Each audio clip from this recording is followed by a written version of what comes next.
All right. Good afternoon, everyone. Or if you're in the Eastern time zone, I did the same thing yesterday. If you're in the Eastern time zone, good afternoon. If you're in the Pacific time, good late morning to you. Glad you're joining us again today. Welcome to day 2 of the 5 days to build your risk management plan for your small architecture firm. It's our 5-day challenge. So thanks for joining us today. Glad that you're here. As you get here, say hi. I see Benita's waving from Atlanta. She's the first into the room, so to speak, the first commenting today. So glad to have all of you here. Again, make sure you say hi. Let's see who all is joining us live for the training today. Like I said, it's day 2 of training for this challenge. As yesterday and every day will be like this. I'm joined by Zach Waters. Hi, Zach. Hey, how's it going, Jeff? Great. Glad to have you with us again today. For those of you that maybe didn't join, I don't think I see any names yet that weren't with us yesterday, but if you don't know who Zach is, if you weren't able to join us yesterday, Zach is the CEO of Black Swan Risk Management. He is an expert in risk management. He knows the AEC world very, very well. Some of you maybe, or I shouldn't say that. I think several of you are probably working with Zach, which is a good thing. Um, but Zach is our expert for this week. It's a 5-day challenge to help you build a risk management plan for your architecture firm. And maybe you're thinking of starting your own firm, and this is a great, absolutely great starting point as you think about that.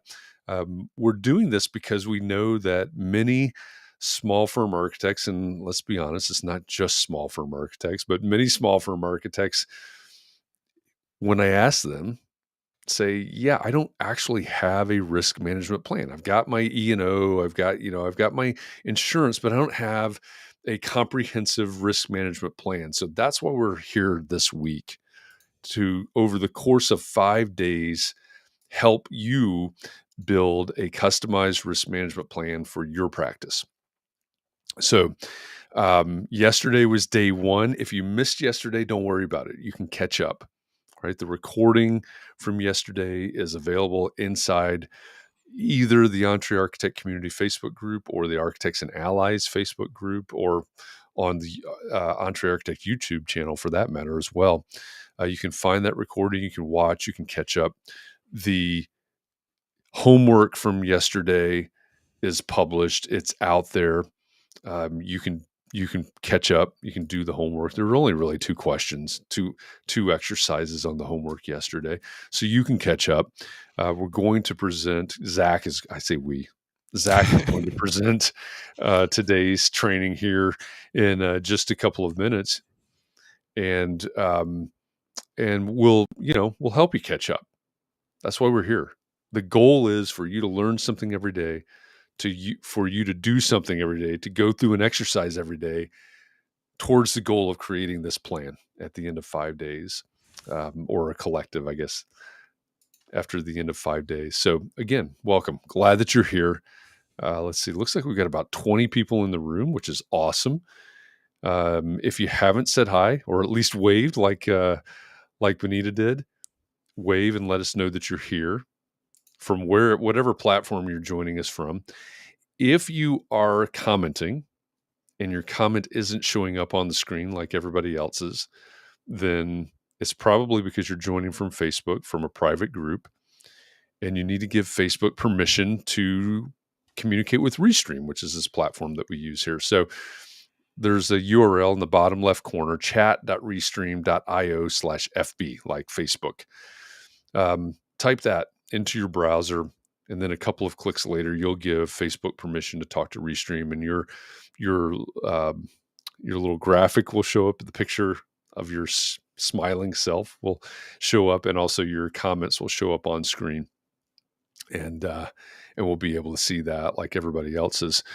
It looks like everybody, if I'm looking at this correctly, Zach, it looks like everybody's joining us from Scott's joining us from LinkedIn today. Great to have you with us from San Francisco. He says MRI at 10:20. hopping in and out of the meeting. So yeah, don't try to take your phone or your laptop or anything.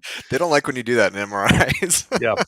Speaking from experience, that's not Yeah, something you wanna try. So yeah. so hope, hope everything is okay there, Scott.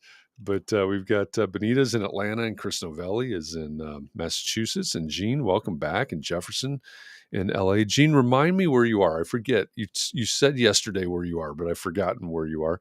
Jefferson's in LA, Scott's in, San Francisco. John Jones is in Westport, Connecticut. He says, "Another beauty of a day."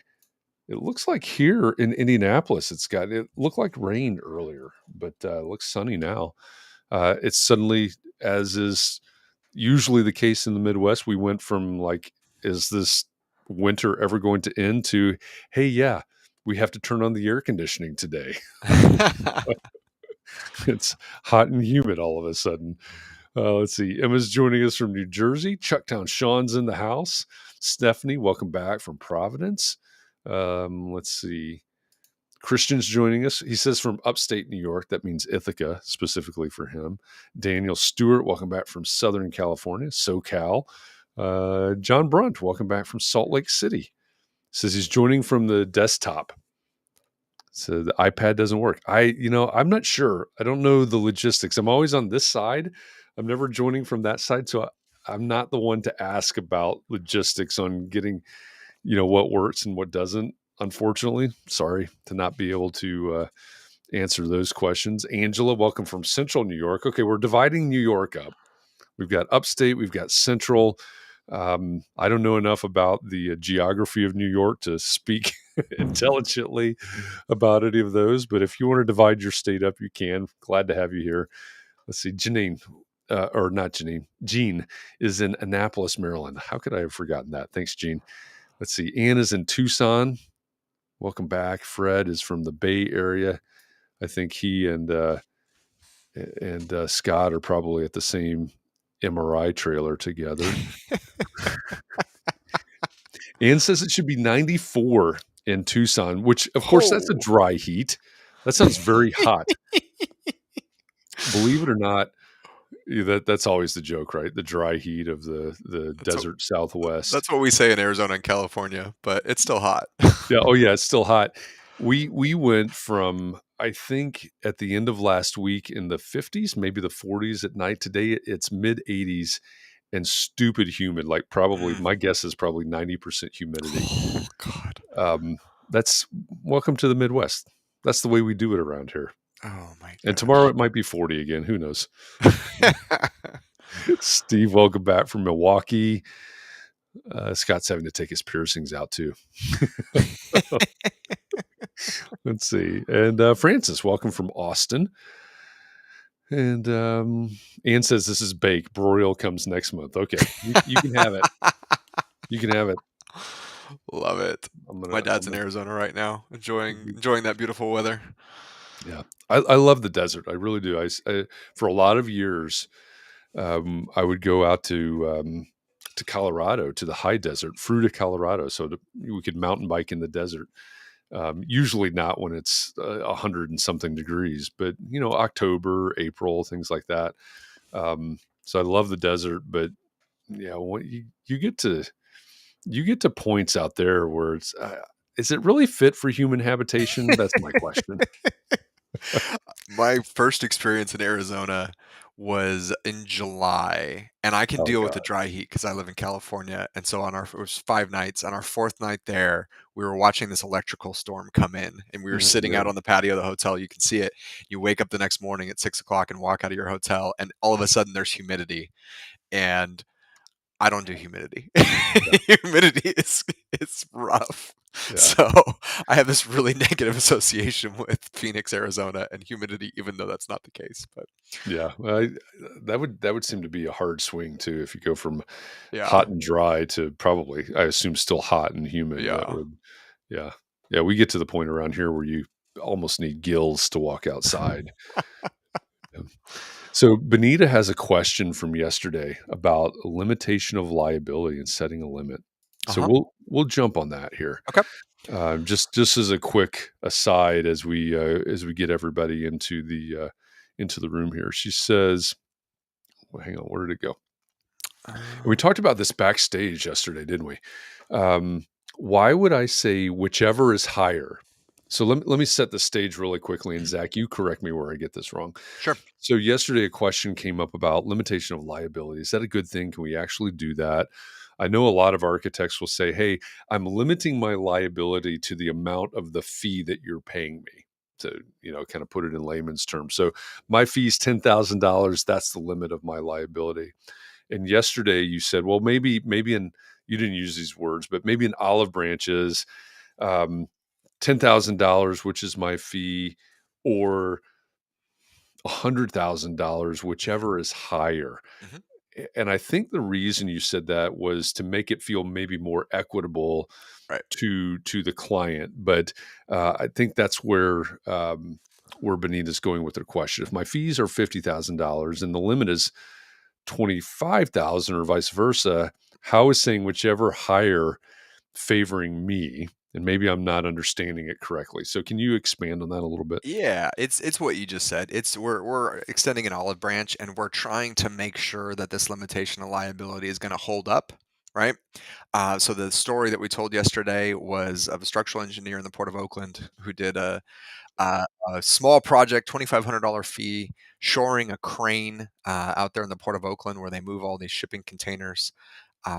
Didn't have a limitation liability, had a $2 million insurance policy, and the contractor overloaded the crane, the crane itself, and the contents fell into the water.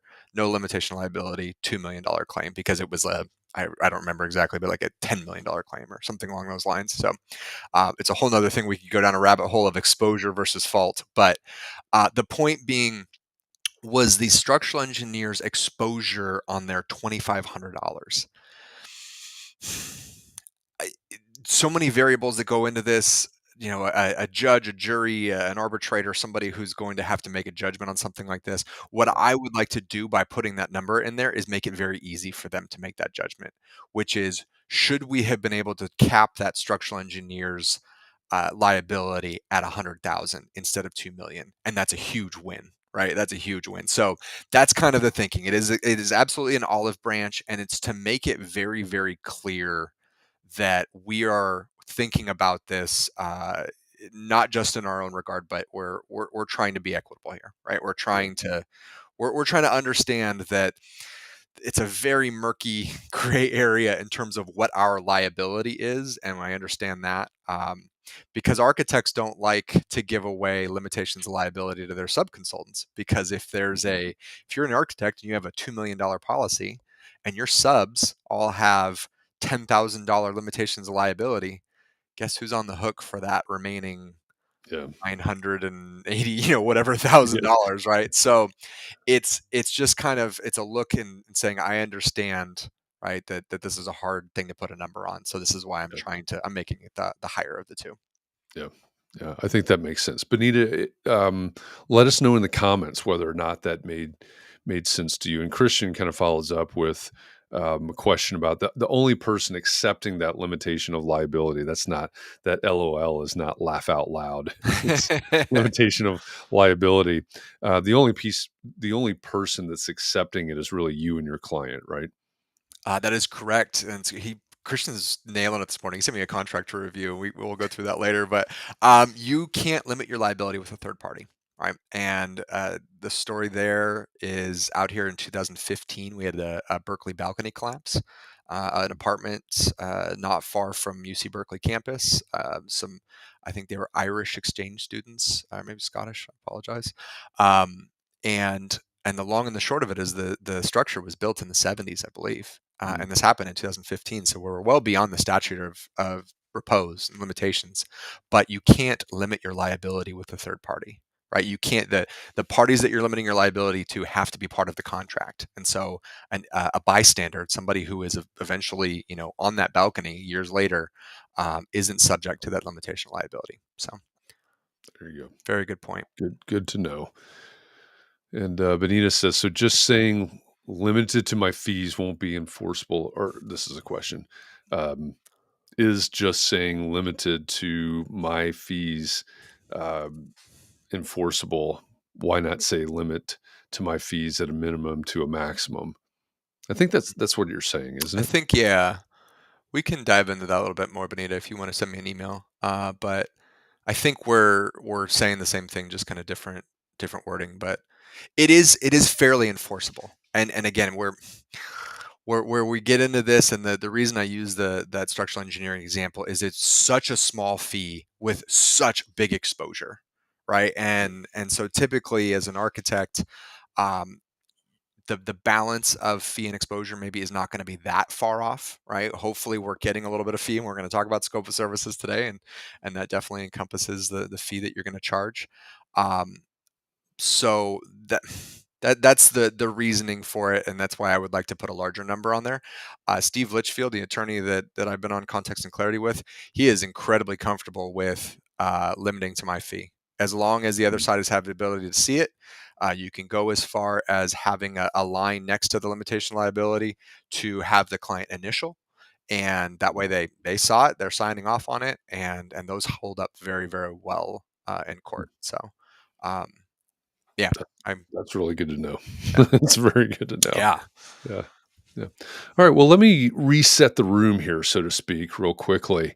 Um, Welcome to day 2 of the 5 days to build your, risk management plan for your small architecture firm challenge.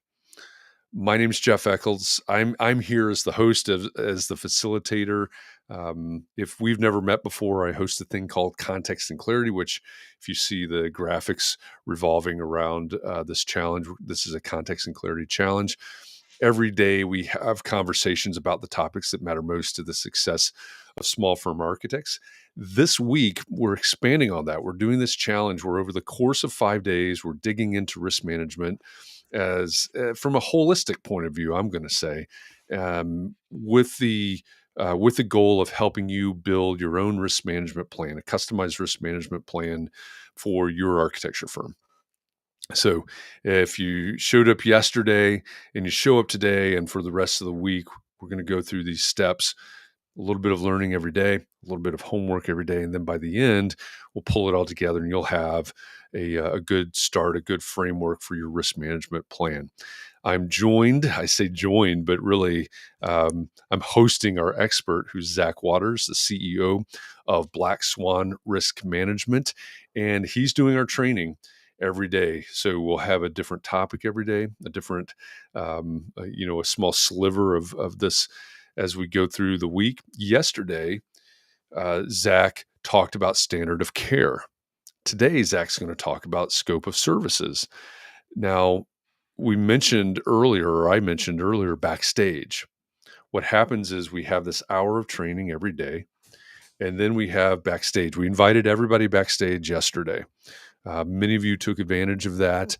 Um, we had a great conversation for an hour where it's all Q&A, all digging deeper into the things that we talked about. I expect today there's going to be some questions about the homework from yesterday, probably some questions about the training from today, and that's what that is for. It's more access to Zach is basically what it is. It's an hour of Q&A on all of these things that we're talking about. So, um, a couple of things to note there. If you are a paid member of the Entree Architect Academy, this backstage pass, as it were, is available to you. It's included in your membership. If you're not, that's fine. You can still get access to the backstage portion of this. All you need to do is go to entrearchitect.com/VIP. It's on the screen, bottom left corner right now. Go to entrearchitect.com/VIP, get your access, and join us here backstage when the training session is over today. Every day, the training session is at 1 p.m. Eastern, 10 a.m. Pacific. The backstage session is at 2 p.m. Eastern and 11 a.m. Pacific. Hopefully, I got that right. See how I do time zones like that? That's that. It'll be that way Monday, yesterday, all the way through Friday. So again, if you want access to the backstage and you have not yet registered for it, go to entrearchitect.com/VIP, and then I guess this is sort of taking a step backwards, but if you would like all this stuff emailed to you, if you'd like reminders every morning, if you'd like the homework assignments emailed to you, go to entrearchitect.com/challenge and just sign up. And those will be sent to you every day. John says I'm reading the comments. I'm just laughing. Zach we're says, gonna we're gonna have right. to uh, we're gonna have to rebrand this, so to speak. They're gonna call this Zaccess. Yeah, Love or it. backstage Zaccess. I love It's it. exactly what you're getting I love it. That's awesome. for the backstage pass there. That's excellent.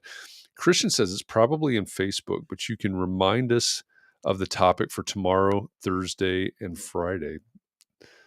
So I can so I can bite my tongue and save as much. That's a really great point. I'm really bad at that. We publish. I typically publish that like one time, and Right. then I don't know what I'm doing. I'm expecting you to remember all of those things.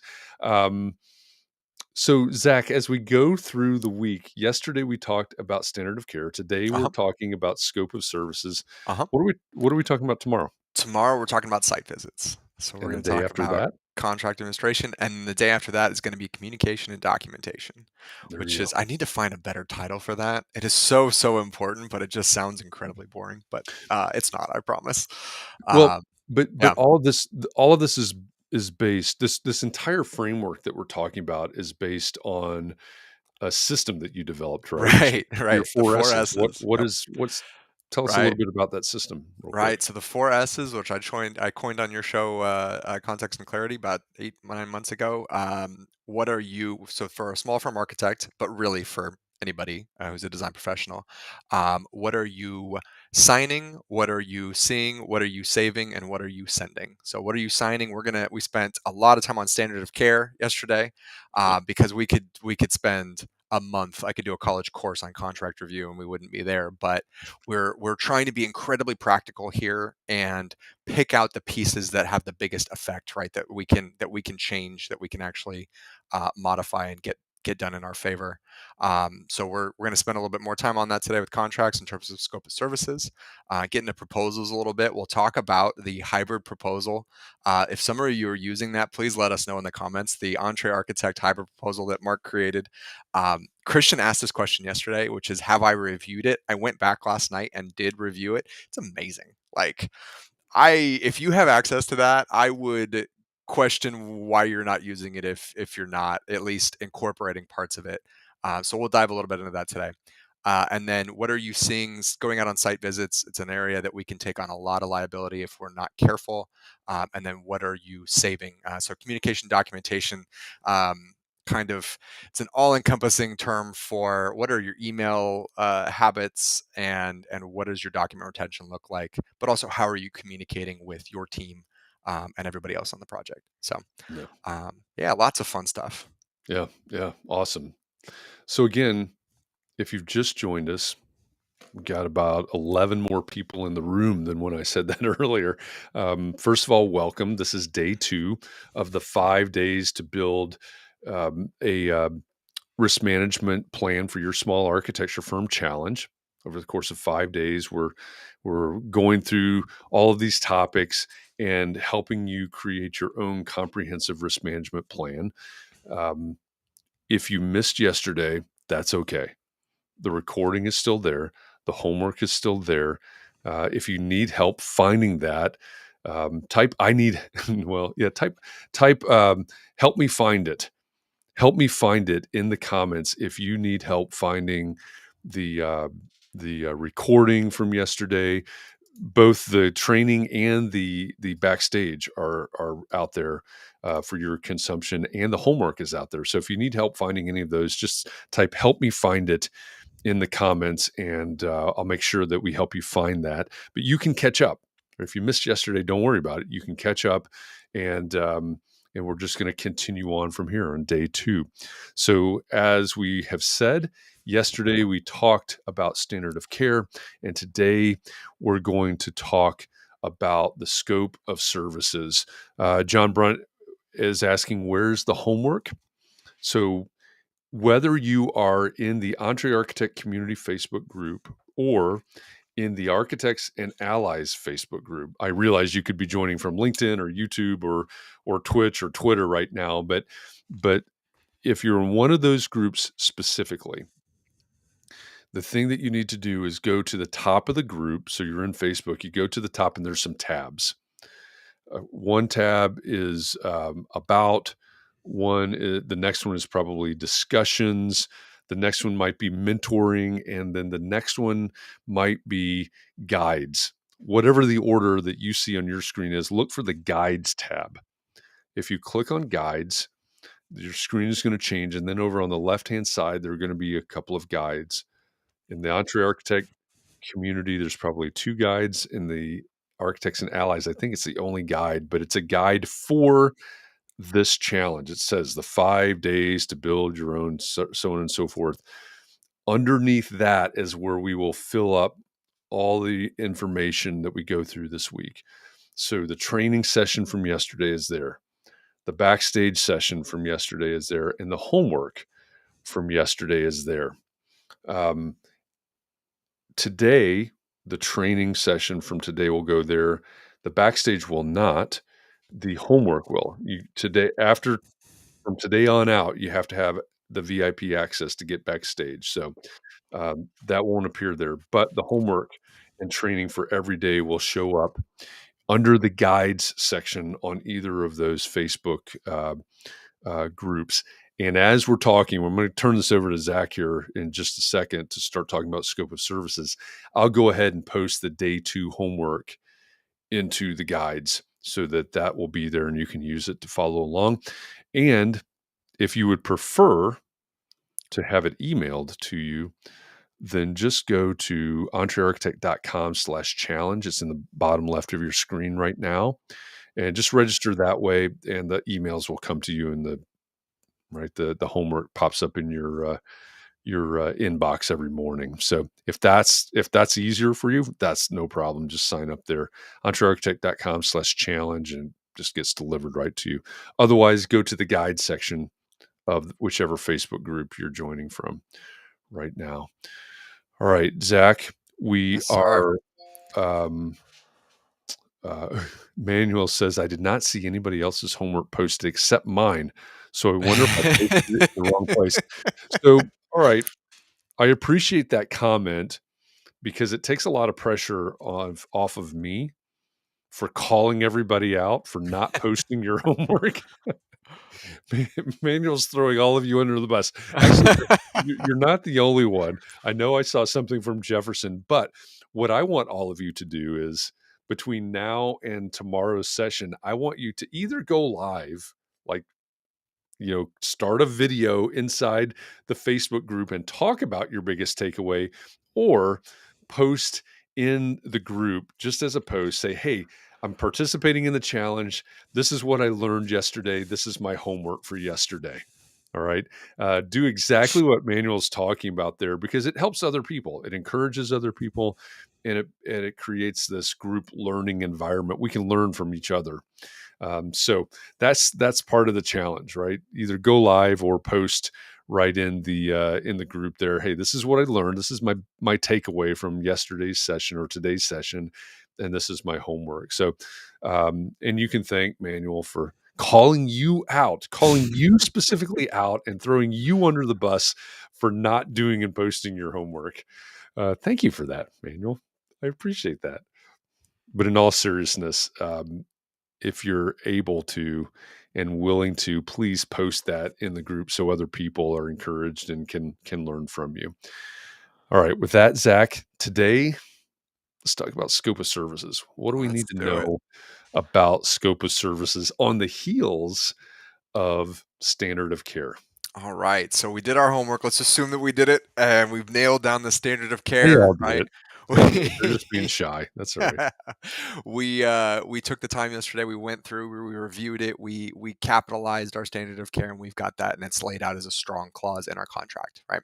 So the reason we chose these two portions of the contract, these two clauses, is because in my opinion and many others, they have the greatest effect on the contract when a dispute comes around, right? Meaning, there's a set of terms and conditions that's attached to the entree hybrid proposal. The AIB 101 also comes with its own set of terms and conditions, and you can spend a lot of time going back and forth trying to negotiate those terms and conditions with varying success. I was on an email this morning, a large structural engineering firm that I represent, doing some work with a university, mind you, that is a school that churns out architects and engineers, some of the best in the country. And yet, when we are negotiating their work to do on their campus, they have what I would consider unrealistic and unreasonable terms and conditions. So, we talked a little bit about that yesterday, but I'm going to reiterate that um, sometimes getting these negotiated is incredibly hard, right? Some clients just won't do it. So what do? We focus on what we can control, and our scope is absolutely something that we can control, and it's probably our best chance to set expectations with our clients, especially with hard to negotiate clients. I'm thinking public agencies and things like that. So if we're going to dive in, 3 rules to a scope. It's got to be clear, it's got to be defined, and it's got to be appropriate. Um, Michelle, I'm not going to say who the school is. Um, it's got to be clear. Oop. This is so important. And I'm going to read to you some scopes that are very real scopes that you tell me whether you think these are clear or not. The scope proposed will be adequate to meet the project needs. Oh boy.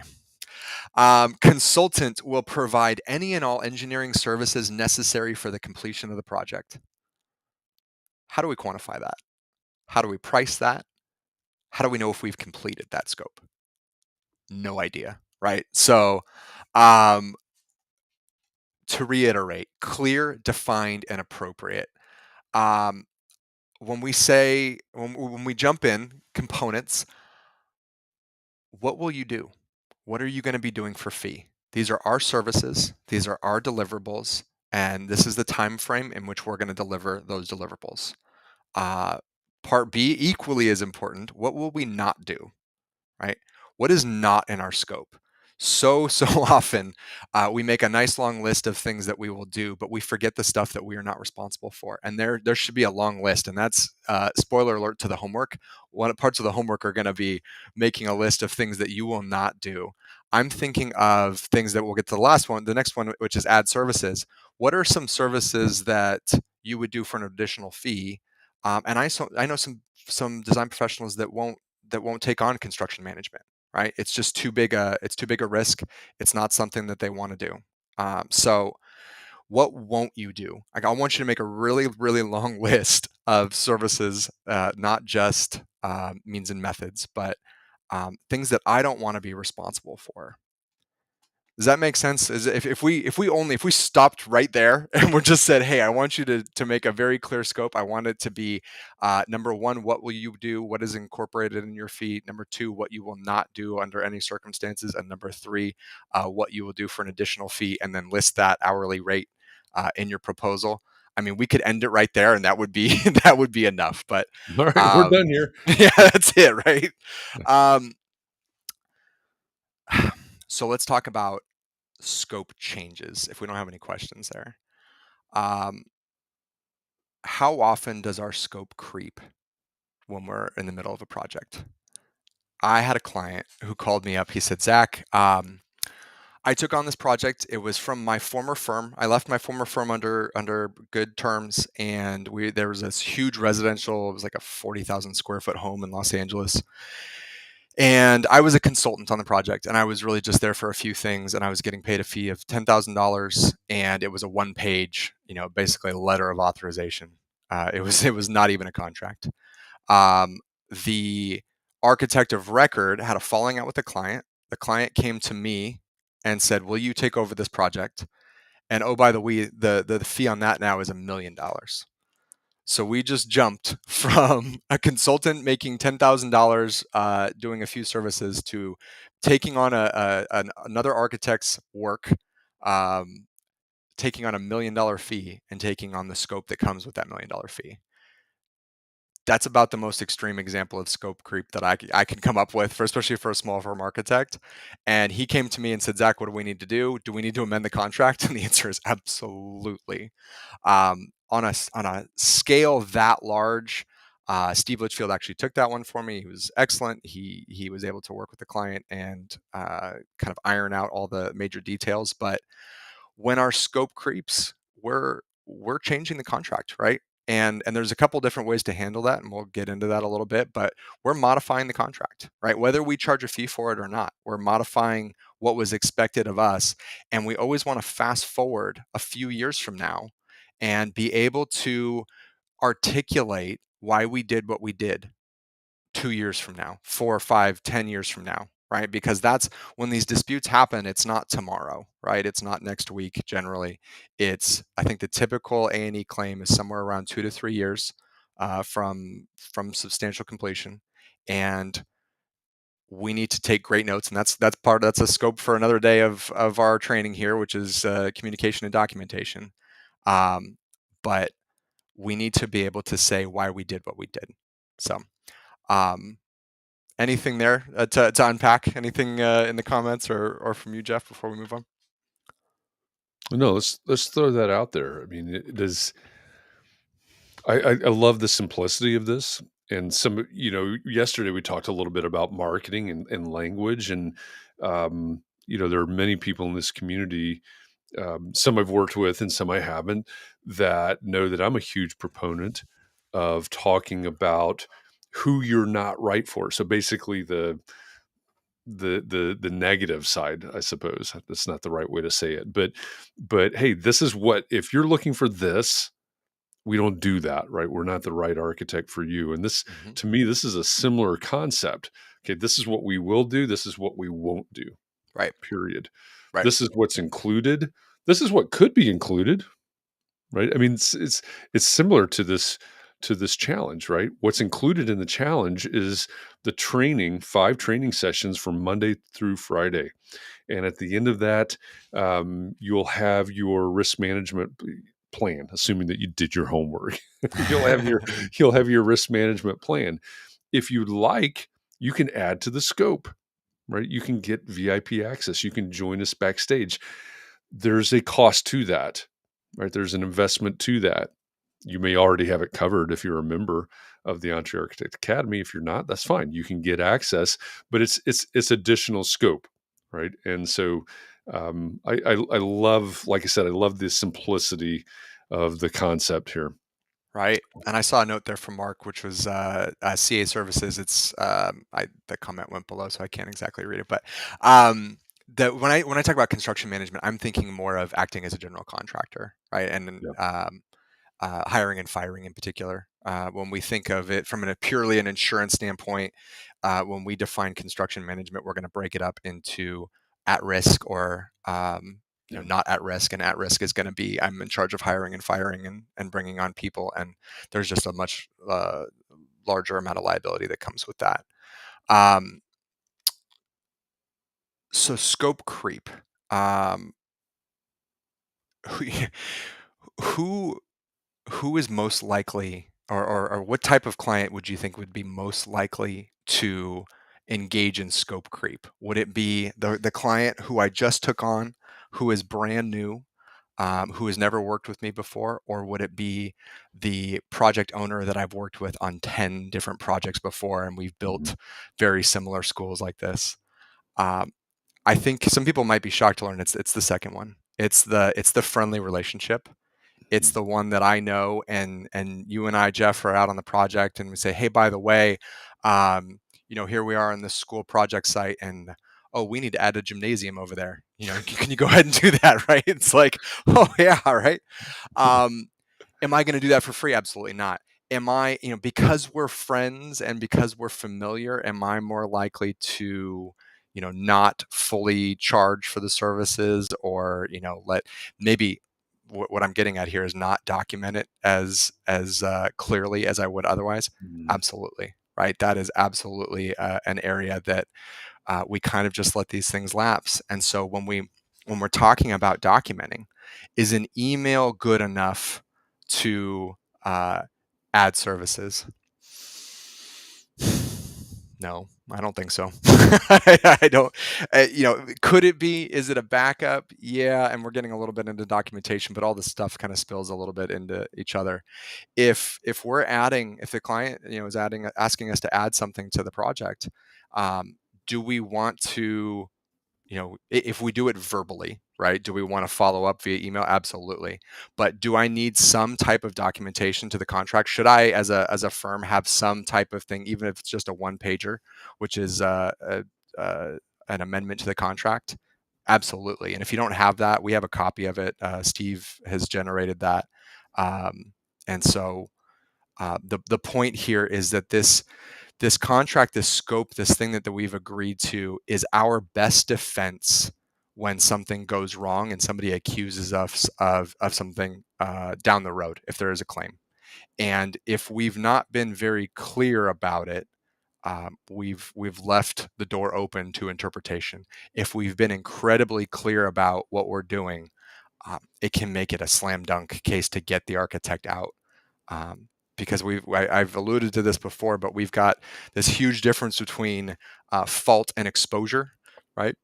Fault is I made the error, technical error, my fault, right? I misdrew it, I designed it incorrectly. Exposure is there was a delay claim on the project. It probably was the contractor, but you were involved, Mr. and Mrs. Architect, and so therefore you are going to be named in this suit and in this claim, and going to have to fight to get yourself out of it. Christian asked a question at the very, very beginning, and it's actually a good point to answer here: the difference between arbitration, or why we would strike arbitration. Um, Arbitration used to be put in AIA documents because it was fast. It was faster than getting a jury trial. It was faster than getting in front of a judge or a jury. The problem that we see with arbitrators now is that they have this tendency to do the King Solomon and split the baby. Meaning, if there were three parties involved and the contractor is 90 to 95% at fault, the arbitrator is much more likely to split it and say 33, 33, 33, move on.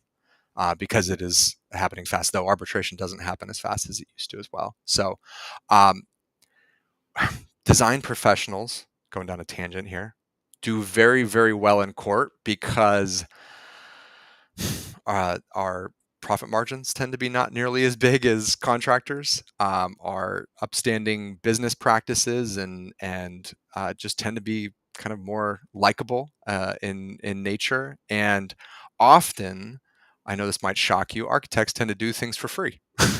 they they tend to take on scope creep and not add any fee for it. And so if something does go sideways, that tends to play very well in court. Now, that being said, a court or a judge will, they will read a contract the way that it's written, right? It's not up to them to say what was right or wrong. It's up to them to make a judgment based on what you actually have, which is again why back to the clarity of it all. There's a over on the Facebook side. I don't see it popping up here on our screen, so I'm going to assume um, Gary has not given Facebook permission to talk to Restream. So that becomes a good example for that functionality. However, I want to just read what Gary has put in the comments over here. He says, as a follow up, and I apologize that I don't see the first part of your comment, Gary, but he says, as a follow up, our biggest fear is establishing a project construction budget with the client. We design very expensive, high-end custom homes. We're in an environment where bids for a project can be 100% from high to low.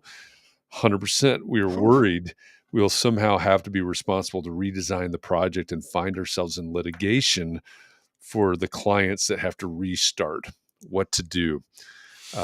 There's a lot, obviously, to Yeah, it's a lot unpack to there. unpack there. So let's take that piece by piece. So who's responsible for setting the budget? Does the architect take that on? Because I'm, I I'm, was looking at the hybrid proposal, and I think that's one of the terms and conditions is that that's absolutely not the architect's responsibility. It's the client's responsibility, right? yeah. Um, redesign has been a tough thing, and I have seen that some clauses there rear their ugly heads. When I was in college, I worked at Lowe's in the lumber department, and it was a really cool college job. I think a 2x4 was like $1 at the time, and I'm not that old. Nowadays, I think a 2x4, depending on where you live, is $5 to $10. It's crazy. Um, there was this huge jump in 2020 of construction materials just doubling in price overnight, right? And we still have supply chain issues here as we're talking about this in May of 2022. Um, is there contract language that I should be putting in about redesign? Absolutely, right? Absolutely. Do I want to redesign for free? No, it's not right. It's something that again, kudos to Mark LePage in his writing of the hybrid proposal, the entree. It addresses that language. If I have to, if I am going to do some redesign for free, I'm at least going to send a zero invoice, right? I'm at least going to document it. And by sending a zero invoice, it's an actual physical invoice that comes from, whatever software you're using, and it ties it back to the project, and it's got a project number on it. And so the reason for that is if I do 2 to 3 to 4 to 5 redesigns and have zero fee for it, it makes it very clear to all involved that we are getting out of the realm of this is good for both of us right now, right? This is and if I need to, this is documenting that again 2 to 3 to 5 years from now. Um, our scope crept here and we did this and we did this for no extra fee. So kind of back to that arbitrator litigation dispute resolution question, we are establishing that we are making these designs, and there's a whole big argument that we could get into about whether or not you should do it for free or not, but um, yeah, zero invoice is a very good idea. Yeah, that's that's a good recommendation. John Jones says, so the amount of our fee, and this is a question, so I guess, so the amount of our fee can have an impact on how judgments are divided. um, I'm sure it could. That's not necessarily what I'm getting at. Perception thing. Yeah, perception thing. I will say, on the flip side of that, the fastest way to shut down an architecture firm is to do ad services for free. Um, about 5 years ago, I was working the small firms desk at a large insurance agency doing professional liability, and we said we did risk management. We didn't do nearly as much of this type of stuff as I'd like. Um, but I got to help. I think that year I helped 100 architects and engineers start their firm, meaning I helped with their insurance. I didn't help them, wasn't involved in their marketing and whatnot. And so you see this firm start, and then when you go to renew the insurance the next year, some of them don't renew, and it's not because they don't need insurance; it's because they're not in business anymore. And then the year after that, a few more of them, and a few more, and you start to kind of ask questions. It's almost like uh, I want to know what happened, right? Was it not a good fit? And this is going down a pipeline of a much bigger conversation, but a lot of times it was fees, right? A lot of times we weren't making enough profit, and that's not really in my scope for you to kind of how you define your profit margins, and you should go talk to somebody who specializes in that. But the fastest way to shut down your firm is to take on a project where you've bid and tried to win it, being low bid or being very conscious about your bid, and then had to redesign, and all of a sudden I'm shocked at the number of architectural projects that lose money. Not that don't make money, but literally lose money, right? That is a very real thing. And I'm not the person to be able to tell you how to get out of that. I can just tell you the mechanism that I see that it causes a lot of pain. So Good, good, good warning there. yeah, right. Yeah. Okay. Where are we at here? So scope creep, so document. If we need, I can make available the one pager that we have, which is just a contract amendment. You should have something like that.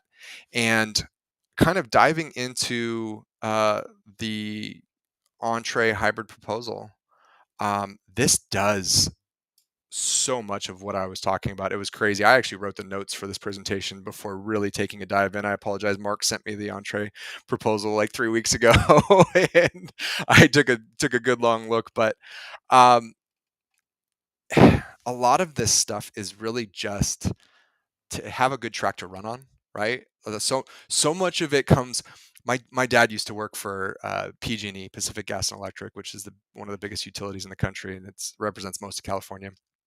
And he was in their legal department one day, and he said he was looking through their contract, and it just had this crazy clauses. I mean, just these like off the wall, absurd clauses in this contract. And he asked the attorney, he's like, "Why are those in there?" He says, "Well, each one of those are in there because we got sued for that." Whatever that is, right? Some of them had to do with animals, and some of them, a lot of them, have to do with tree trimming and things like that because of power lines. And the short answer is, um, take somebody else's and model it to make it yours, because somebody else has weathered the storms of the crazy claims, or of not having that particular contract, or of not being clear about that particular scope of services, right? Of not mentioning things that they wouldn't do, and then coming back in 3 years later and having somebody, a judge or a jury say, well, it was implied that you would do that because you didn't say that you wouldn't. It's like, Mm. oh boy, right? So most of this is rooted in, we've seen these play out negatively for the architect, and so that's why we that's why we put them back in the contract. Was there a question from Yoko? I think she had one earlier, but it Okay, wasn't showing up. gotcha. So um, hopefully she can repost that, or maybe someone else can copy and paste it for her. I'm not sure. Um,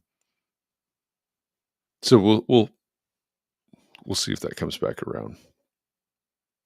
So another portion of that. So if we're going to keep it three, what will you do? Right? What is my basic, or what are our services for fee? What won't you do? This is a list of what we will not do, and then this is what will cost extra. The AIB 101 actually has a section. I think it calls supplemental services, which would be things like lead certification and stuff like that, where you can actually, maybe that would be an ad service, but it's probably something that you're going to nail down, in the original scope, and you're going to take that and say, no, this is, we're including this, we're going to factor this into our original scope of services, and we're just going to, add fee for it. So it's kind of an Mm. additional service, but we're going to include it from the beginning rather than it have to be an hourly rate, right? Um, Mark had asked a little bit about, or we'd brought up site visits, and we're going to talk about this tomorrow. But how many site visits, are you willing to do? How many meetings are you willing to attend? Are you factoring those to your fee, right? What are we able to quantify? Not just the design itself, but every, all the hours that we're going to spend on this project. And most of the time the answer is no. Right? The architects, we all got into this industry to become rich, right? That's the reason that you become a small firm architect. um no, it is a very, very hard thing to do, because you're asking for more money, you're trying to put a dollar amount on something, and then, in this world of AEC, we see people underbid each other all the time. It's a very, very common thing. But this kind of goes back to our go no go from yesterday, is if I'm not going to be able to make money on it, there's got to be a really, really, really strong reason why I'm going to take on this project, right? The answer is not to cut your fee, right? The answer is not to just keep redesigning for free. So yeah, that's I'll get off my soapbox now, but Yeah, that's a good soapbox. So here's Yoko's question that she asked earlier. She says, an interior design firm. I'm going to click and see if I can bring this up on the screen here. An interior design firm I partner with a lot asked me if I could seal their set on another project. So new construction, multifamily housing. They're only doing the interior design for the amenities. The architect of record refuses to seal the interior design drawings. And I've got to scroll here real quickly. Um, if I stay involved during construction documents and provide project management and QA/QC services, would that be legal for me to seal? Baltimore County, Maryland. Worried about my exposure and the risk. well, It, This is a perfect opportunity for me to say I am not an attorney and I do not play one on the Yeah. internet. I would definitely seek legal advice. We have attorneys that we can work with. I can set you up with somebody out there on the East Coast that does this a lot. Um, again, it's not for me to comment on whether it's legal or not. It definitely presents some challenges that you get into when you're signing and sealing something, especially if you're not the one who designed it, and you get into some legal issues there. So I won't really comment too much on that. But okay, good. Yeah, so Yoko's reached out to an attorney. It I've seen it done. It is practiced in the industry for sure. The legality of it, you're going to want a good attorney to take that take you by the hand there and kind of walk you through what to look out for and watch out for landmines, because you can absolutely elevate your standard of care there. You can absolutely take on somebody else's design without fully understanding.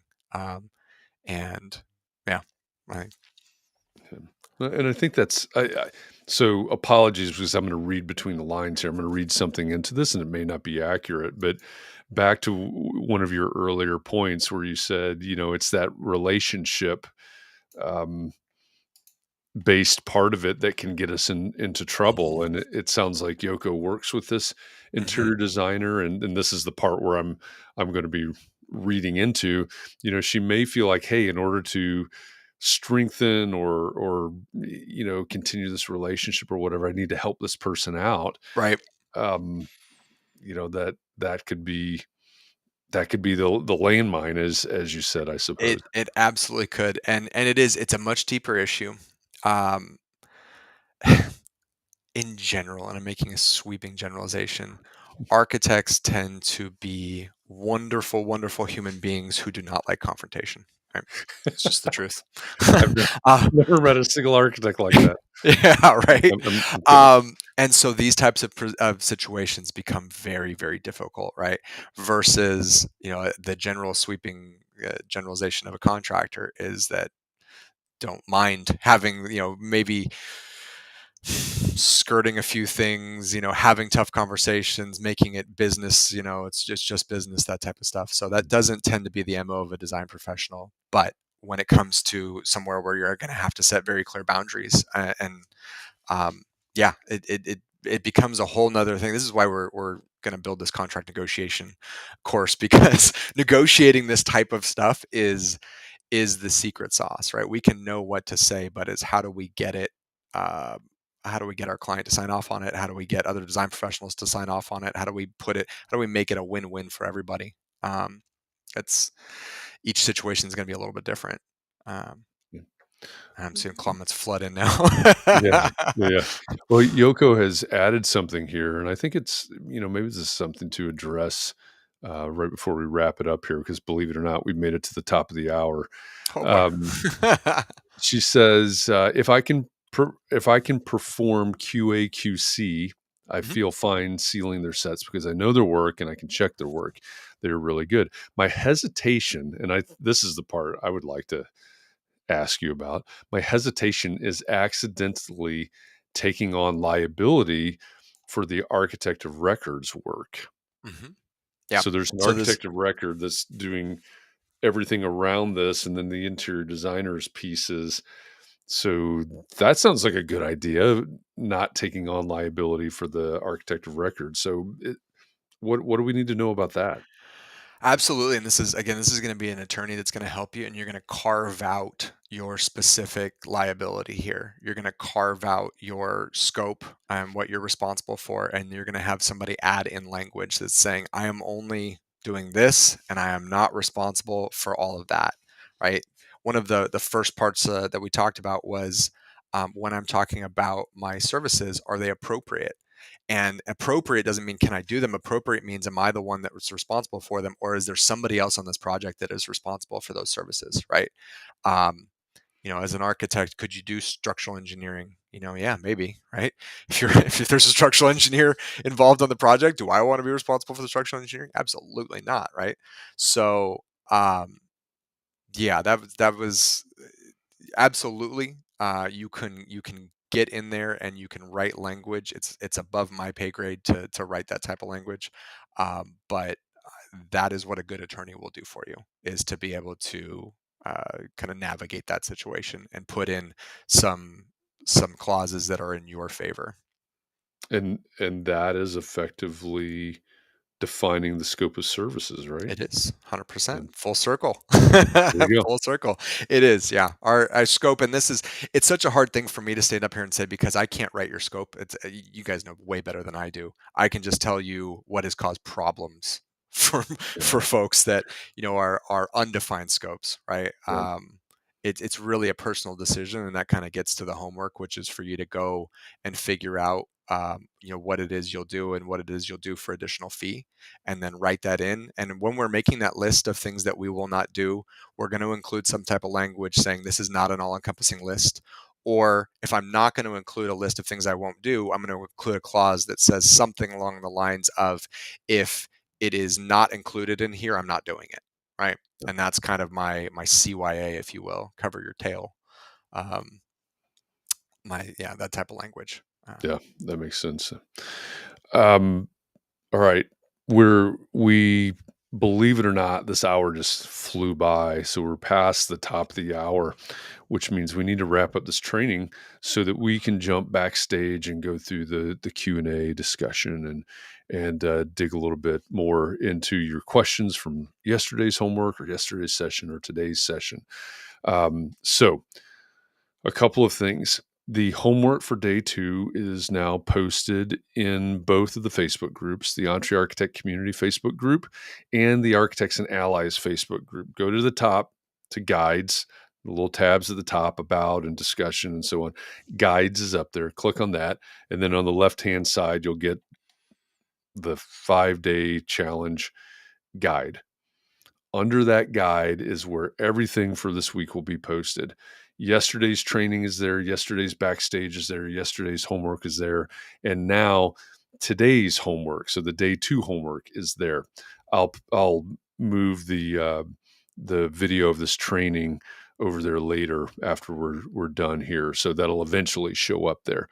So the homework is there. If you register through entrearchitect.com /challenge, the homework I believe has been emailed to you by now. If not, it should be there in just the next few minutes. But the homework is there. It's really 2 things, right? Make a list of services that you will not perform under any circumstances, and what are some additional services that you would perform but for an additional fee. So that's really the homework for today. So again, baby steps, bite size. Homework's not that hard. Do it and talk about it in the groups between now and tomorrow. All right, we're going to go to the backstage here momentarily. If you are an Entree Architect Academy member, a paid member of Entree Architect, this backstage, this VIP access is part of your membership. So just log in where you normally log in with your membership at entrearchitect.com. If you are not and you want to get access, that's fine. Go to entrearchitect.com/VIP. Emma just posted that link there. Thank you, Emma. And you can gain access in that, through that method. If you signed up in that way, you should have received an email with that link. If you need any help, just message me on Facebook and I'll make sure that we get you in there. So with that, thank you, everybody. Again, we'll be back tomorrow, 1 p.m. Eastern, 10 a.m. Pacific, with the day 3 training. And we're going to talk about what tomorrow, Zach? We're going to talk about site visits. Site All visits the tomorrow. fun. All right. All right. Site visits tomorrow. But, before then, first of all, join us backstage. And second of all, post in the groups about your biggest takeaway from today and your homework. So do that. Encourage other people to do that. Let other people learn from you, from your experiences and your homework, etc. And again, message me if you need help getting into the backstage. So we're going to jump back there. Give us a few minutes. We're going to get a refill, and I'm going to probably be messaging with some people. But go ahead and go to the backstage. We'll see you over there in just a couple of minutes. Zach, All right. thanks.